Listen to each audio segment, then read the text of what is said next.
Alfian itu Udah masuk. ada keterangan Udah ada. Hamza Alfan Afina Bigilan Abid. Arzu Ikhtiazi Fakir Ayuniati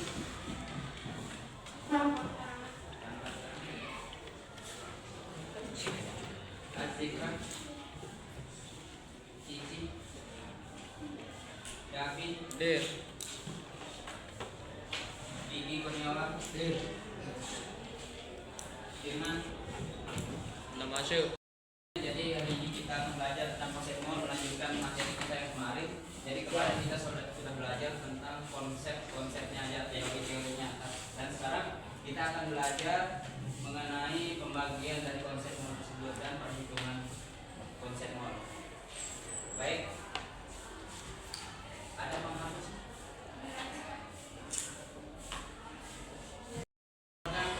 Buku sama pulpennya.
Baik, kita langsung masuk ke materinya. Jadi konsep mall itu terbagi menjadi empat cara untuk mencari bagaimana cara menentukan mall. Jadi yang pertama di sini hubungan mall yang dilambangkan dengan M kecil itu dengan massa zat atau dilambangkan dengan M kecil.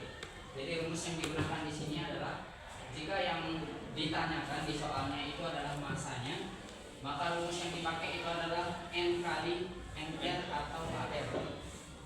Ingat, ini M kecil ini artinya massa zat.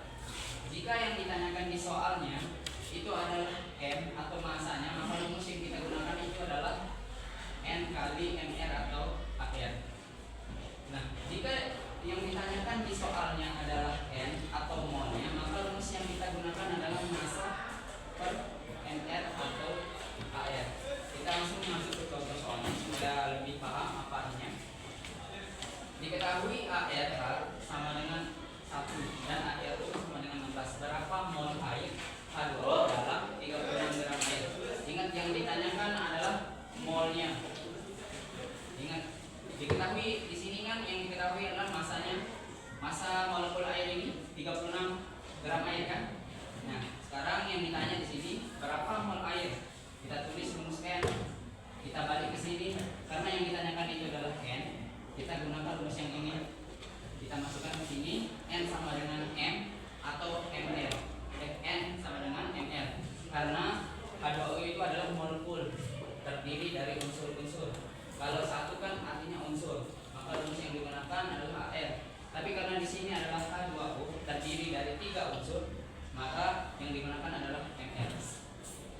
Tinggal kita masukkan nilai dari masanya yang sudah diketahui 36 untuk gram dibagi dengan 18 ini adalah AR dan MR dari H2O.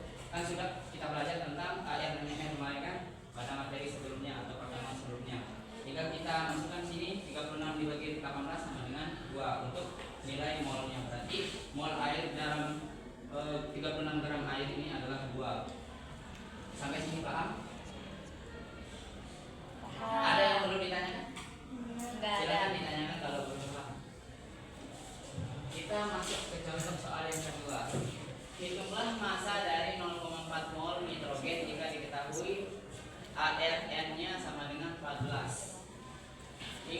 ditanyakan di sini adalah hitunglah massa.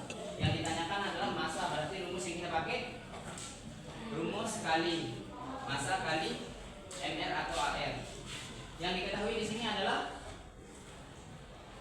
molnya 0,4 mol. Yang ditanyakan di soal adalah massa, maka rumus yang kita gunakan adalah rumus yang atas. Rumus M kali AR. Kenapa AR di sini? Karena M-nya terdiri dari satu unsur doang. Makanya rumus yang dipakai adalah M kali AR. Tinggal kita masukkan 0,4 ini adalah molnya, 14 ini adalah ARN. Tinggal kita kalikan, hasilnya adalah 5,6. Paham?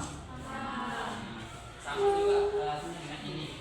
Baik, kita masuk ke pembagian yang kedua. Hubungan mol atau N dengan volume. Volume ini dinamakan dengan huruf V. Rumus yang kita gunakan di sini ada 3. Jika dalam keadaan standar atau STP dalam keadaan 0 derajat Celcius dan P tekanannya dalam 1 atmosfer, maka rumus yang digunakan adalah jika yang ditanyakan di soalnya adalah N. Ingat, jika soalnya ditanyakan adalah N, maka rumus yang dipakai itu adalah V atau volume per 22,4 liter. Nah, kalau di soalnya yang ditanyakan itu adalah volumenya yang ditanya, maka rumus yang dipakai adalah perkalian N dikali 22,4 liter. Tetap satuannya liter. Jika dalam soalnya nanti tidak diketahui dalam keadaan liter, maka salin dulu ke dalam keadaan liter. Yang kedua, dalam keadaan kamar. Suhu kamar itu adalah 25 derajat Celcius dan pada tekanan 1 atmosfer. Jika yang ditanyakan adalah N-nya atau molnya, maka rumus yang kita pakai adalah volume dibagi dengan 24,4 liter. Tapi jika di soalnya yang ditanya itu adalah volumenya, maka yang kita pakai rumus adalah N dikali 24,4 liter. Kemudian untuk yang ketiga, keadaan suhu dan tekanannya yang diketahui di dalam soal, maka rumus yang digunakan adalah volumenya N dikali R dikali P per P. Maksudnya di sini adalah N itu adalah jumlah molnya, V itu adalah volume liternya, P adalah tekanannya, kemudian R adalah tetapan gas dalam satuan yang dipakai itu adalah 0,082 liter atm per mol Kelvin. Kemudian suhunya adalah T-nya adalah suhu mutlak gas. Jadi nanti di dalam soal, jika yang ditanya itu adalah dalam keadaan, jika nanti di dalam soal ada pertanyaannya 30 derajat Celcius, ini masih Celcius, tapi di dalam soal ini harus dalam keadaan Kelvin. Gimana cara merubah Celcius ke Kelvin? Itu caranya adalah ditambahkan dengan 273. Maka ketika kita jumlahkan 30 ditambah dengan 273, artinya adalah 303. Ini dalam keadaan Kelvin. Yang ini masih dalam keadaan Celcius. Nanti ada soalnya untuk lebih pahamnya. Baik, kita masuk ke contoh soal.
Jawabnya Karena yang diketahui di sini adalah n-nya, maka langsung kita masukkan nilai n yaitu 2 mol.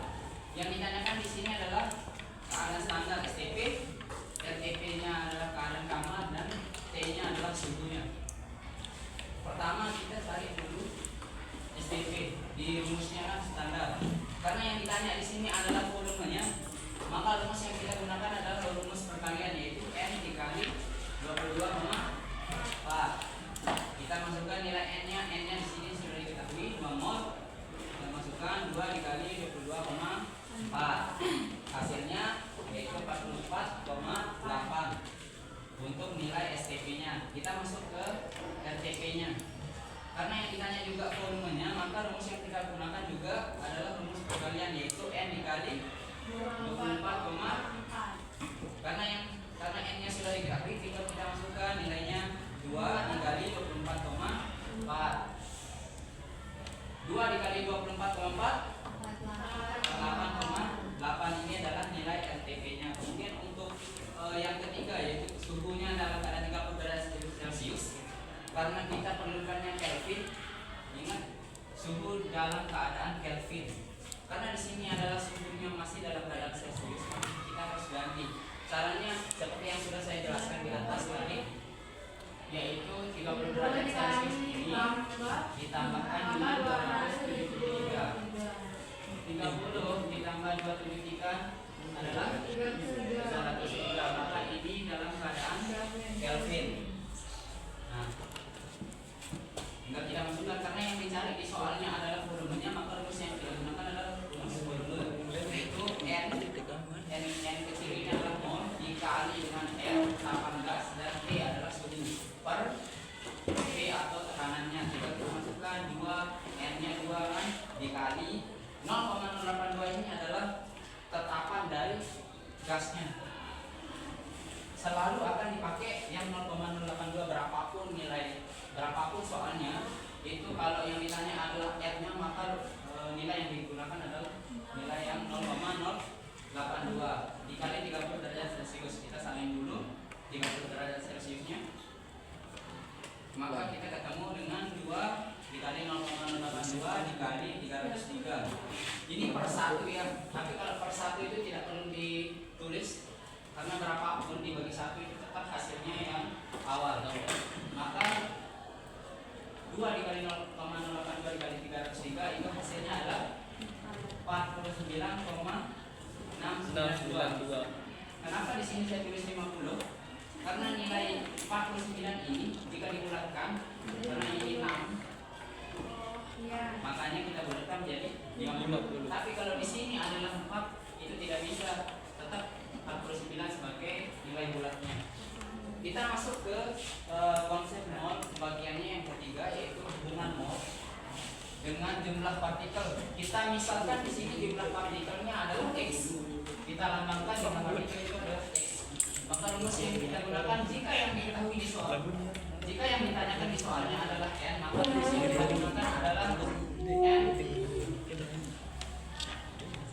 sama dengan X atau jumlah partikel dibagi dengan 0,02 kali 10 pangkat 23. Ini tetap ya, yang ini tuh tetap nggak akan berubah berapapun nanti soalnya. Kalau yang ditanya itu adalah n-nya, maka rumus yang digunakan adalah X per 6,02 kali 10 pangkat 23. Tapi jika soalnya yang ditanya itu adalah jumlah partikel atau X-nya, maka rumus yang digunakan adalah n dikali 6,02 kali 10 pangkat 23. Supaya lebih paham, kita masuk ke contoh soalnya.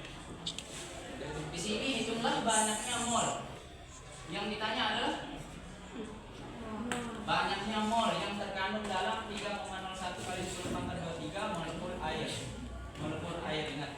Yang diketahui di sini adalah X-nya 3,01 kali 10 pangkat 23. Yang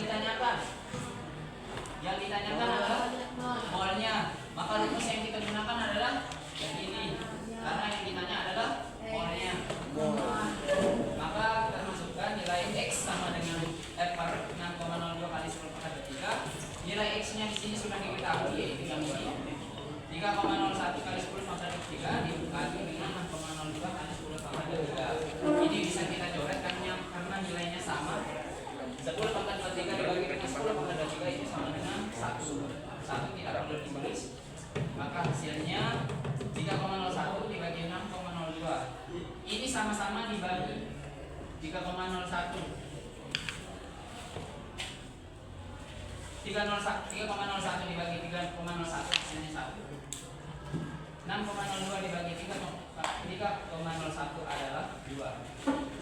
Maka hasilnya adalah 0,51/2 itu sama dengan 0,5. Ada yang belum dimengerti? Mengerti semua Kak. Paham? Mengerti, paham. Oke, kita masuk ke yang terakhir. Jadi itu adalah pelajaran kita pada hari ini terkait dengan konsep mol. Jadi konsep mol itu terbagi menjadi empat cara untuk menentukan mol. Tadi yang pertama itu diantaranya adalah massa, kemudian volume, jumlah partikel, dan yang terakhir itu adalah hubungan mol dengan molaritas. Baik, mungkin itu saja yang dapat saya sampaikan. Jadi teman-teman jangan lupa belajar untuk mempelajari konsep mol ini karena nanti akan keluar di akhirnya. Terima kasih atas